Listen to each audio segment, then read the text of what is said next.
사실 우리 주부님들, 우리 가족들 건강 챙기느라고 그 생선 비린내 나고 사실 그 조리하는데 이게 냄새도 나고 이거 사실 힘들거든요, 조리하는 것도. 그런데 사실 그렇게 굽고 튀기고 하면서 맛있게 생선을 먹으면 오메가3를 평상시에 이렇게 뭐 잘 섭취할 수 있는 거 아니에요? 자, 그런데 이렇게 매일매일 드시는 거는 좋은 일이고 칭찬받으셔야 될 일입니다. 왜냐하면요, 이 오메가3가 필수 지방산이거든요. 필수 지방산은 우리 몸에서 꼭 필요한 지방산이지만 합성해서 만들 수가 없기 때문에 꼭 매일매일 외부에서부터 음식을 통해서 섭취해야 되는 그런 지방산을 이야기합니다. 자, 그런데 우리가 먹는 식생활 속에서 오메가3를 충분히 먹고 있지 못합니다.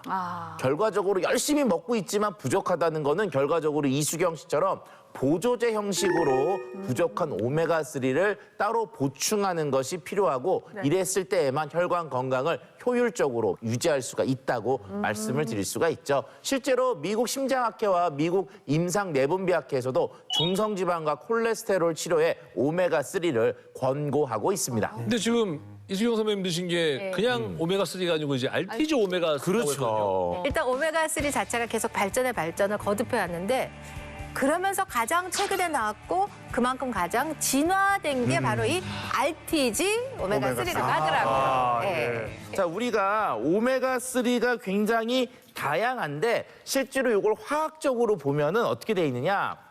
요 중간에 이게 기준점이 있어요. 기준점.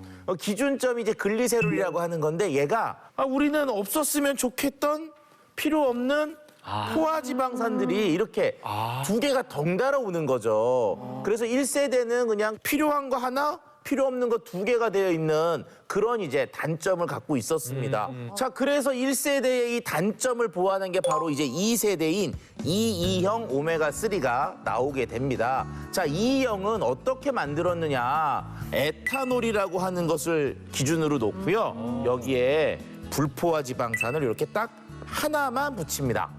자, 이러니까 어떻게 됐어요? 포화 지방산은 없어요. 없어졌죠. 좋으네. 문제는 사람이라는 이 동물이 이렇게 세 개가 들어있는 세 가지가 묶여있는 형태의 지방은 흡수를 잘하는데 이렇게 하나 있는 애는 이상하게 생겼네? 안 먹어. 그리고 흡수를 잘 안 해. 못하는. 그래서 수율은 올렸지만 흡수율이 떨어진다는 그런 단점이 더 발생되게 됩니다. 자, 그렇다면 3세대가 바로 RTG 오메가3? 그렇죠. 네네네. 자, 일단 흡수가 잘 되는 거는 요 얘가 이제 기준이 돼야 되죠. 그렇죠. 그리고 몇 개가 붙어야 된다고요? 세 개 붙어야 세 개. 그 세 개 붙는 걸 세 개 모두 다 불포화 지방산으로 바꾼 거죠. 이게 싫어했는데 얘만 먹을 수 있네요. 그렇죠. 그러니까 불포화 지방산의 함량도 올라가서 고순도가 됐고 그다음에 흡수율마저 올라갔으니까 나쁜 점들을 모두 다 개선했다고 볼 수가 있습니다. 자, 실질적으로요. 1세대, 2세대 오메가3인 TG와 2형 오메가3에 비해서 3세대인 RTG 오메가3의 흡수율은 124%로 가장 높게 보였습니다.